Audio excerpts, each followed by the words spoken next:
peuple d'Israël. Le peuple d'Israël que Dieu a choisi parmi tant de peuples dans ce monde. Alors, il les a choisis pour marcher avec eux, pour être avec eux afin de présenter sa toute puissance. Nous aujourd'hui, nous sommes ces personnes qui représentent ce peuple d'Israël parce que nous sommes des enfants de Dieu. Alors, qu'est-ce que Dieu fait depuis la sortie de l'Égypte? Ici, nous avons parlé du premier mois qui commence à partir du 20 mars jusqu'au 20 avril. Alors, le deuxième mois, c'est du 20 à partir de 20 heures jusqu'au 20 mai. C'est pourquoi nous parlons du deuxième mois selon Dieu. Nous ne devons pas considérer, nous, enfants de Dieu, le mois des hommes. Parce que le mois des hommes, nous ne connaissons pas ce que ça signifie. Mais nous, selon Dieu, nous devons connaître ce que Dieu veut que nous fassions dans les mois qui viennent. Alors, nous sommes au deuxième mois. Après la sortie de l'Égypte, Dieu les a conduits jusqu'au mont Sinaï. Il a commencé à les enseigner en donnant les 10 commandements. Vous leur faire comprendre que voici les péchés que vous commettez. Alors, de là maintenant, quand ils sont partis du mont Sinaï pour aller maintenant dans d'autres zones pour aller à Canaan, arrivé quelque part, Dieu maintenant va commencer à dire aussi à Moïse, en ce deuxième mois, voici les choses que nous devons faire. Et j'ai parlé de deuxième mois qui est le mois des Ziv, qui veut dire quoi? Qui veut dire l'éclat. Donc d'où les fleurs doivent faire quoi? Doivent s'épanouir. C'est-à-dire l'épanouissement des fleurs. Vous voyez, quand on parle de la sortie, c'est comme j'expliquais hier. En place au moment où tu sèmes une graine d'arachide, la graine meurt. Alors lorsque la fraîcheur, la rosée mouille le sol, alors ça donne un nouveau corps à cette graine qui repousse maintenant. Lorsque ça sort, les feuilles ne sortent pas directement, mais c'est la fleur qui sort d'abord comme un bouton. Alors c'est pourquoi ici je parlais de la sortie. C'est pourquoi au premier mois j'ai dit, nous sortons de toute emprise, nous sortons de toute prison spirituelle, nous sortons de toute maladie, nous sortons de toutes choses. Alors maintenant, qu'est-ce qui se passe au deuxième mois? Selon Dieu, lisons Nombre chapitre 1er, à partir du premier verset jusqu'à 4. Écoute bien, c'est toi. Ici, écoute, la Bible dit que l'Éternel parle à Moïse dans le désert de Sinaï, dans la tente d'assignation, le premier jour du second mois, la seconde année après la sortie des enfants d'Israël de l'Égypte. Ici, Dieu va donc maintenant leur parler. Après la sortie au mont Sinaï, leur a donné des instructions, les 10 commandements, de leur faire comprendre que voici les péchés qui font en sorte que vous éloignez de moi. D'où il a dit qu'il ne faut pas se prosterner devant un autre Dieu, comme que ce soit. Après ces 10 commandements, il les a fait marcher maintenant.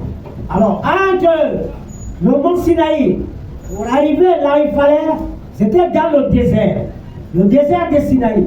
Écoute bien, Dieu parle ici du désert. Le désert, ce n'est pas que nous sommes actuellement au désert, peut-être le soir, entre le Tchad ou la Libye ou ceci, cela. Mais le désert ici, spirituellement, dans la vie de l'homme, le désert, ce sont des problèmes que nous avons. Le désert, ce sont les difficultés que nous avons. Le désert, ici, ce sont les maladies que nous avons. Ici, le désert, ce sont les soucis, les inquiétudes. Alors, Dieu dit de marcher dans ça pour aller à Canaan. Parce que c'est une marche pour chercher à vaincre l'ennemi. Alors, hier, j'ai parlé de quoi? J'ai parlé de placer les fondements. Comment il faut bâtir ça? Sa vie. C'est ce que j'ai parlé au deuxième mois. Ce sont les instructions que Dieu a données. Parce que quand nous lisons de part et d'autre, on va comprendre aussi que Dieu a parlé ici qu'il faut bâtir sa maison. Alors pour bâtir sa vie, il faut poser un fondement. Et quel est le fondement que tu dois poser? Tu dois poser ton fondement sur qui? Sur Christ, qui est le roc. C'est pourquoi on a pris ce passage de Matthieu chapitre combien? Alors c'est là la vie. Maintenant Dieu dit aux enfants d'Israël que voici comment vous devez faire en ce mois-ci, en ce deuxième mois. Parce que nous sommes au deuxième mois selon Dieu. Et c'est ce mois que nous, avant Dieu, devons considérer. Nous ne devons pas considérer le mois, disons que l'année des hommes. Suivez-moi bien. Nous ne devons pas considérer l'année des hommes. Est-ce que vous comprenez? Nous devons chercher à comprendre l'année de Dieu, le mois de Dieu. Qu'est-ce que chaque mois de Dieu demande? Qu'est-ce que Dieu demande à ses enfants chaque mois de faire? C'est très important. C'est très important. Alors, au deuxième mois aujourd'hui, Dieu parle ici de l'ordre à Moïse de faire le dénombrement. Et ce dénombrement, Dieu voulait dire quoi? Voulait dire aux enfants d'Israël de s'organiser. De faire comment? De s'organiser. Je ne sais pas si vous le comprenez. Parce qu'il dit de faire le dénombrement selon les familles. Selon quoi? Les familles. Alors il dit donc, maintenant, pour sortir, pour marcher, quand vous êtes sortis, pour avancer maintenant, organisez-vous en ce deuxième mois. Alors tu dois organiser ta vie. En Corinthiens, chapitre 14, verset 33. Verset 33, il est écrit, oui. Car Dieu n'est pas un Dieu de désordre. Dieu n'est pas un Dieu de désordre, mais de paix. Mais de paix. Il est un Dieu d'ordre. Il n'est pas un Dieu de désordre. Il est un Dieu de paix. C'est pourquoi dans Jérémie chapitre 29, au verset 11, il a dit, car je connais les projets que j'ai formés pour vous. Projets de paix et non de malheur. Et je veux partir au sein de donner l'essentiel de ce que tu dois faire en ce mois-ci.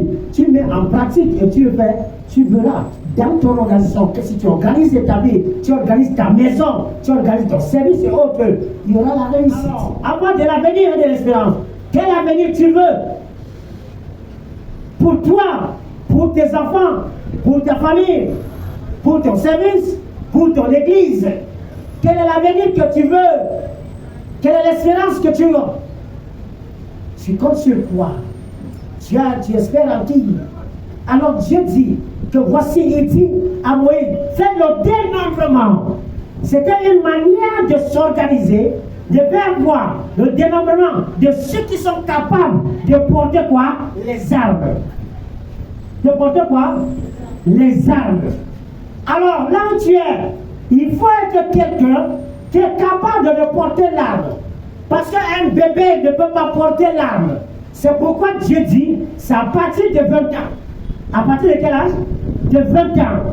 Qu'il faut, parce que quelqu'un de 20 ans déjà, un homme de 20 ans, est capable de maîtriser l'arme. Parce que l'arme, quand tu tires, ça secoue. Alors un enfant important, lorsque tu vas tirer, ça fait quoi? Ça te balance seulement, ça fait tomber. Tout ça peut même te tuer. Alléluia. Relis-moi nombre premier. Je suis encadré. Il est écrit. L'Éternel parla à Moïse dans le désert de Sinaï. Oui. Dans la tente d'assignation. Le premier jour du second mois, la seconde année après la sortie d'Égypte. Il dit, faites le dénombrement de toute l'assemblée des enfants d'Israël. Faites le dénombrement. Nous sommes au deuxième mois selon Dieu. C'est pourquoi je reviens pour comprendre que nous, enfants de Dieu, que nous sachions vraiment ce que les mois de Dieu sont pour nous. Quelle est la particularité de ces mois? Le premier mois, c'était la sortie. Alors d'où nous devons sortir de tout après. Le second mois maintenant, c'est quoi? Je parlais de quoi? D'abord, de placer les fondements. On y a parlé hier. Et aujourd'hui, je parle de l'organisation. Demain, ça sera peut-être autre chose. Alléluia. Mais ici, je parle pour chercher à faire quoi? À éliminer les signes sataniques dans nos vies. Les signes, les emboutements par les signes. Alors c'est pourquoi nous entrons pour comprendre ce qu'il faut faire. Ce qu'il faut faire. Alors Dieu dit donc, il dit organisez-vous. Chaque personne doit d'abord s'organiser. Organise d'abord ta vie, mets l'ordre dans ta vie. Il est un Dieu d'ordre et non un Dieu de désordre. Alors lui, dans l'ordre, il y a de la paix. C'est pourquoi nous demandons de s'organiser.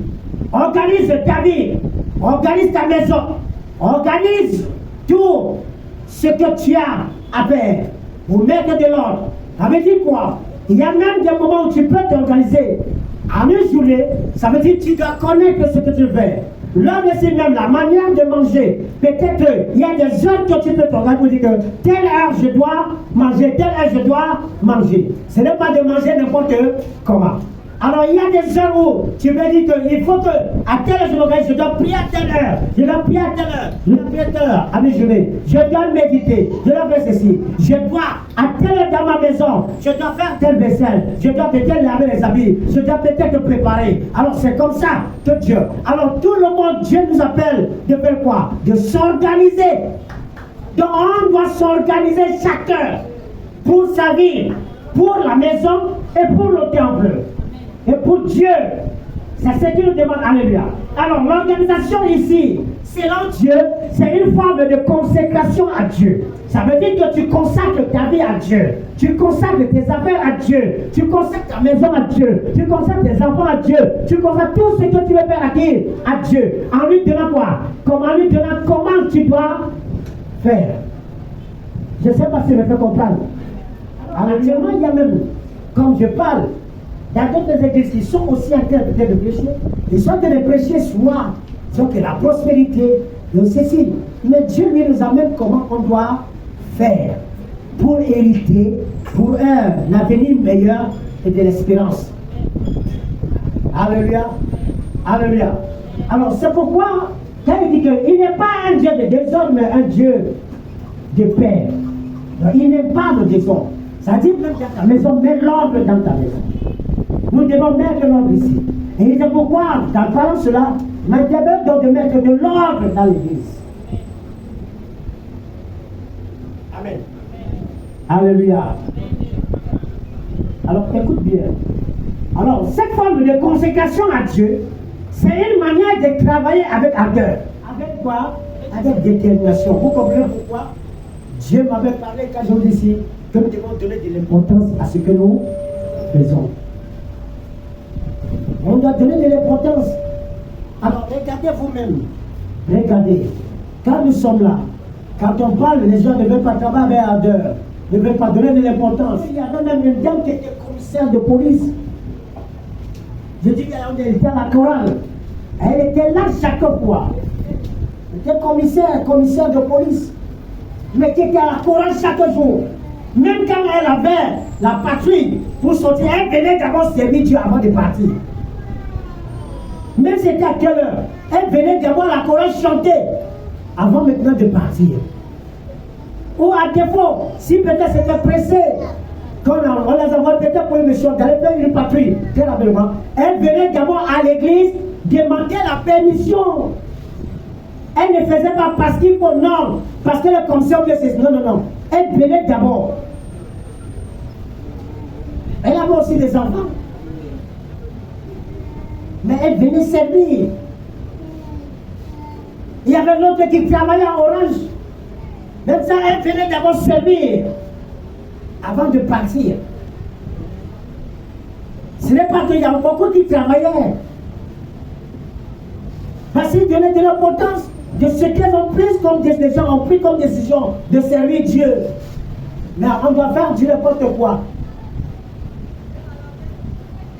Comment tu donnes l'importance à ce que tu fais? Comment tu mets l'ordre maintenant pour ta vie? Et tout. Alors Dieu nous demande donc de s'organiser à la sortie. Alléluia. Pour un avenir meilleur et de l'espérance. C'est ce qu'il nous demande de faire. Alors nous devons mettre de l'ordre dans nos vies, dans nos familles, dans nos maisons, dans l'église. C'est pourquoi, regardez, pourquoi Dieu a choisi David parmi tous ses frères. Parce que Dieu a vu que David était quelqu'un qui était ordonné. Malgré tout, même à la maison, David, on donnait vraiment un bon témoignage. Mais il partait en brousse, il mettait les brebis en ordre, d'où il défendait, mais il travaillait durement. Même quand le lion venait attraper, le gars courait, il partait arracher la brebis entre les... Quand le lion arrache même, quand le lion attrape, ça attrape où? C'est au niveau du pour tout faire. Mais quand David voit comme ça là, il ne pouvait pas laisser, il partait, il arrachait et il déchirait la gueule du lion. Alors, Dieu va voir. Et parmi ces frères qui se disaient qu'ils sont des soldats, c'était des désordonnés, des Eliab. Et autres, quand ils arrivent maintenant, David, alors, Dieu va dire, il va le rendre. Il y a un fils là-bas. d'Isaïe, il va le rendre roi.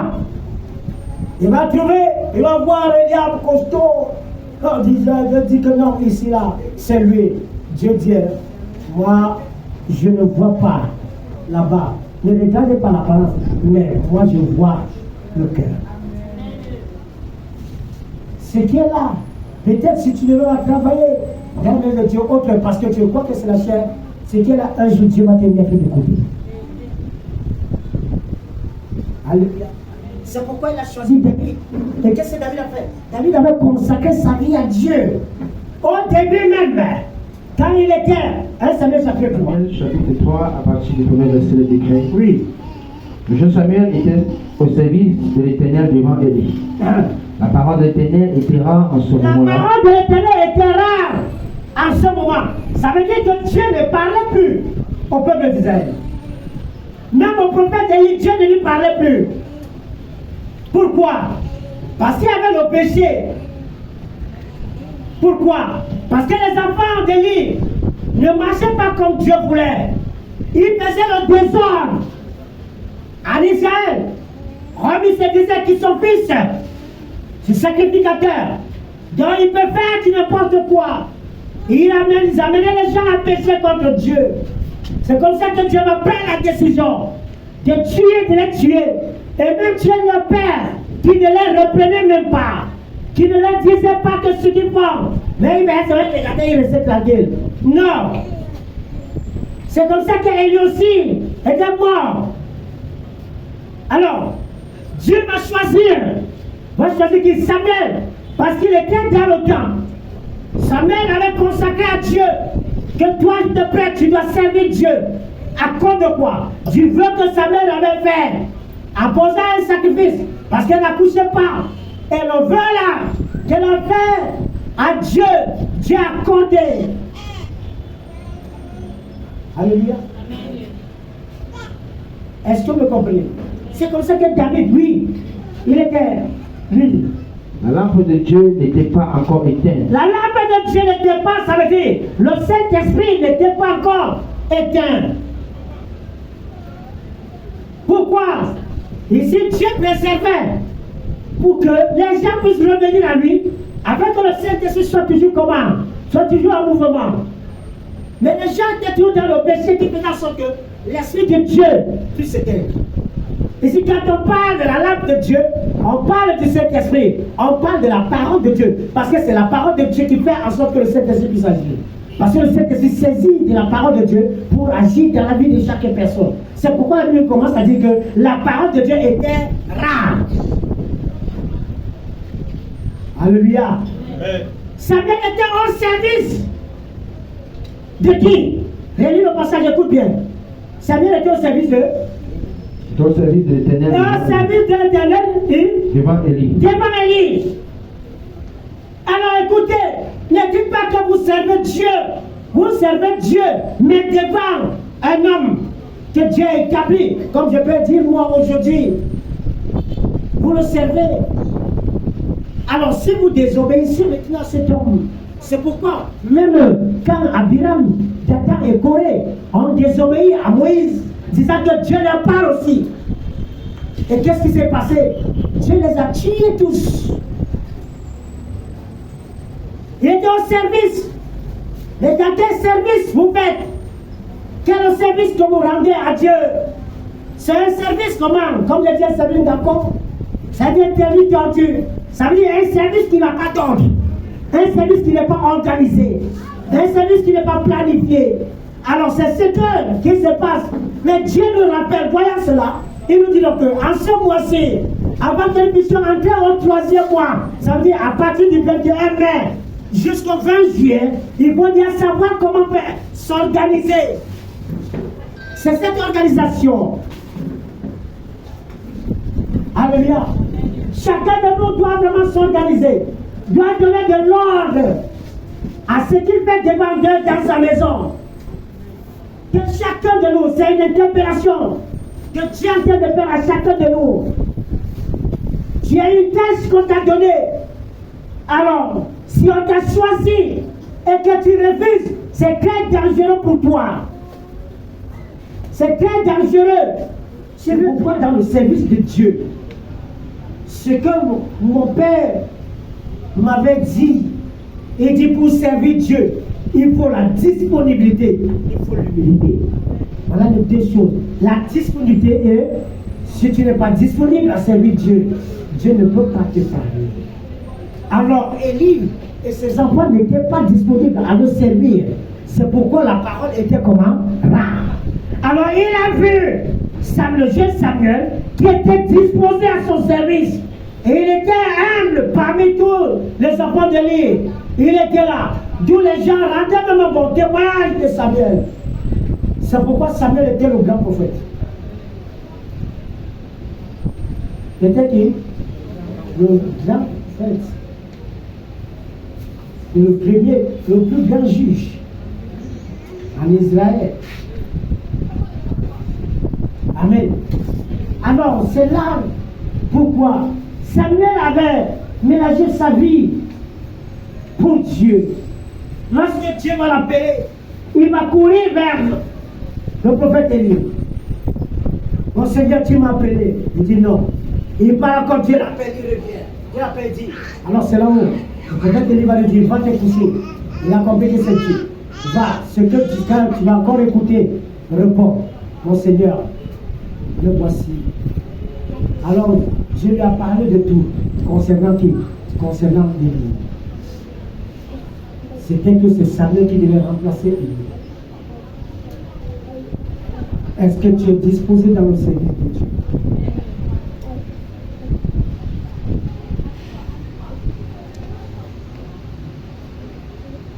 Alors, l'unité peut ser de la gloire, mais l'orgueil quoi? La chute. Amen. Alléluia. Alors, il dit donc, c'est bien être disposé à mettre dans un certain ordre, classé et rangé. Classé fait quoi? Et rangé. Nous devons comprendre que Dieu, lui, il était Dieu d'homme. Ça veut dire, il a un mode de fonctionnement qui est ordonné. Lorsque nous lisons la Bible, nous parcourons toute la Bible, nous voyons comment Dieu fonctionne. Il fonctionne dans l'ordre. Il ne fonctionne pas dans le désordre. C'est pourquoi si nous avons la nature de Dieu en nous, ça veut dire le Saint-Esprit, Dieu lui-même, dont nous devions fonctionner comme lui. Nous devons marcher comme lui. Ne faisons pas selon la chair, car la chair nous amène à être opposés à Dieu. C'est pourquoi la Bible dit que si nous vivons selon la chair, nous ne serons plaire à Dieu. Car les deux sont opposés. Les deux sont comment? Tu places maintenant, tu as placé le fondement de ta vie. Qu'est-ce qu'il faut faire? Comme tu as placé, bien tu as écouté, de placer les fondements, la fondation de ta vie sur Jésus. Alors maintenant, en plaçant, organise-toi. C'est pourquoi lorsque la fondation est déjà là, pour commencer peut-être à monter les murs, on organise, on commence à faire quoi? À préparer des choses, comment il faut maintenant faire quoi? Mettre des séparations des chambres et autres pour élever, qui à tel niveau, je demande à mettre le temps de faire le schéma, il va faire ceci, il va mettre la toiture, il va mettre les portes, et ceci, et puis autres. Voilà l'organisation, c'est le plan de la vie. Alors tu dois planifier ta vie, tu dois organiser ta vie pour un avenir meilleur et de l'espérance. C'est ça le projet que j'ai formé pour toi. Alléluia. Alléluia. Amen. Alors Dieu planifie des choses selon l'ordre qu'il a bien organisé et bien précis. Et bien comment? Et bien précis. Amen. Alors, écoute bien. Dieu, dans son organisation, l'ordre qui précise, qui fait dans la précision, c'est selon le temps. C'est selon quoi? Le temps et les saisons. C'est pourquoi avant que j'ai commencé à parler du psaume 104. Psaume 104. Que la nuit fait quoi? La nuit marque les temps. La lune est autant pour moi. Marquez les temps. Et c'est par la lune qu'on connaît que voici un nouveau mois. Et lorsque tu vois la lune apparaître, le mois en cours, que nous sommes là, le mois encore peut-être au milieu. Alors selon Dieu, ce n'est pas ce mois-là. Ça, ce sont des choses qui ont inventé parce qu'ils avaient leurs choses à faire selon le diable. C'est pourquoi chaque mois, le nom de chaque mois a un nom démoniaque. Nous devons chercher le mot de Dieu. C'est pourquoi nous devons avoir la connaissance du moi de Dieu. Amen. Alléluia. Ecclésiaste 3, verset 11.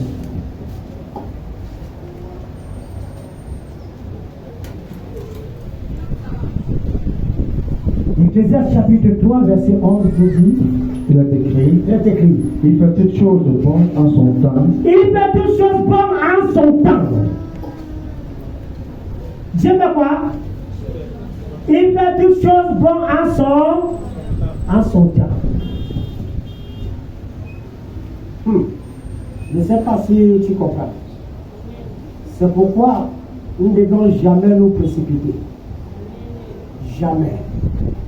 Les précipiteurs laissent le temps de Dieu arriver dans ta vie. Alléluia. Est-ce que vous me suivez? Alors il dit, il fait toutes choses bonnes en son temps. Oui, continuons. Il fait, oui. Il fait toutes choses bonnes en son temps. Oui. Même il a mis dans le cœur la pensée de l'éternité, bien que l'homme ne puisse pas saisir l'œuvre que Dieu fait. Tout commencement du commencement jusqu'à la fin. Du commencement jusqu'à la fin, ça veut dire quoi? Dieu dit, il met quoi? Il a mis dans le cœur la pensée de l'éternité, bien que l'homme ne puisse pas saisir l'œuvre que Dieu fait.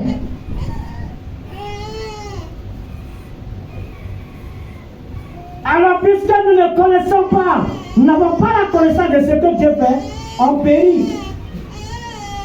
C'est pourquoi nous devons chercher à avoir la connaissance de ce que Dieu fait. C'est pourquoi il dit, je dis toujours que pour connaître Dieu, il faut connaître ce qu'il veut, ce qu'il fait et ce qu'il est. Dieu veut quoi? Il fait quoi? Qui il est? Pour avoir la connaissance profonde de Dieu, ce qu'il fait, ce qu'il est et ce qu'il veut, c'est ce que nous devons chercher. Alors Dieu nous parle tous les jours et nous sommes là, nous écoutons, mais on ne prend pas cela à cœur, alors qu'il a mis dans nos cœurs, il a mis dans nos cœurs la pensée de l'éternité, des choses éternelles, de la vie éternelle. Tu as ça, mais tu ne prends pas cela en considération. C'est pourquoi la vie est en désordre. Tu ne planifies pas des choses dans ta vie. Amen. L'importance de l'organisation, elle est très importante. L'organisation organisée. Alors, écoute bien. Qu'est-ce qui se passe? Après cela, les sentiers hauts. Quand Moïse va prendre des choses seul, Moïse a dit, son beau-père va venir dire, Moïse, ce n'est pas ça. Organise-toi. Fais comment? Exode 18. Suivez. Exode chapitre 18, verset 2. On va à partir du premier verset. Il est écrit, Exode 18, oui.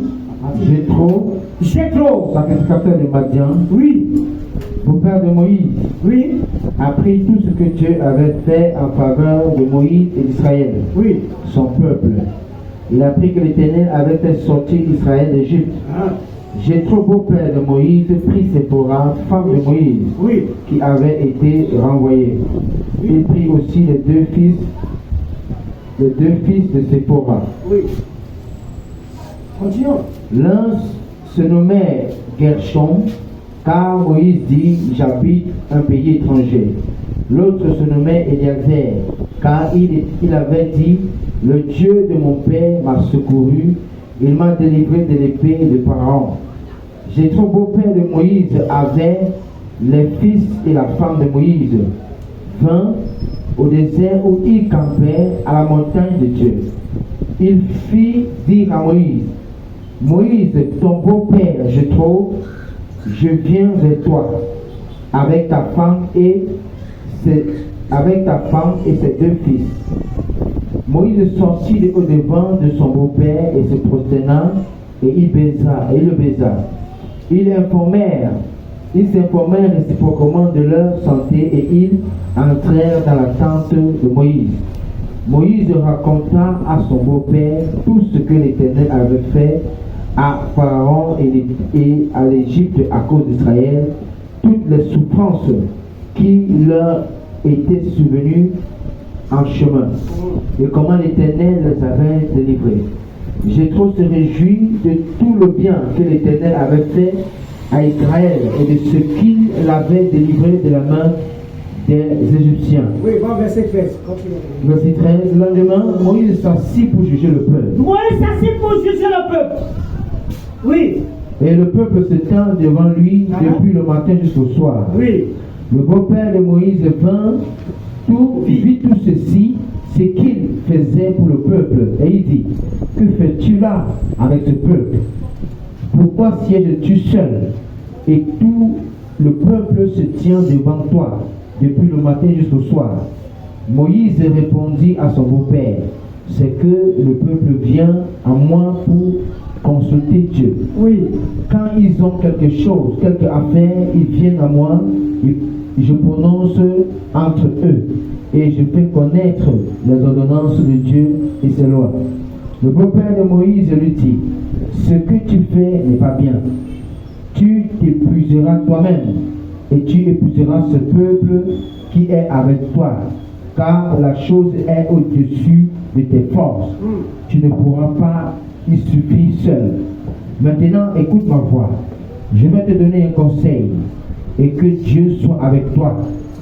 Sois l'interprète du peuple auprès de Dieu et porte les affaires devant Dieu. Enseigne les ordonnances et les lois et fais-leur connaître le chemin qu'ils doivent suivre et ce qu'ils doivent faire. Choisis parmi tout le peuple des hommes capables, craignant Dieu, des hommes intègres, ennemis de la cupidité, établis sur eux comme chefs de 1000, chefs de 100, chefs de 50 et chefs de 10. Qu'ils jugent le peuple en tout temps, qu'ils apportent devant toi toutes les affaires importantes, et qu'ils prononcent eux-mêmes sur les petites choses, petites causes. Allège ta charge.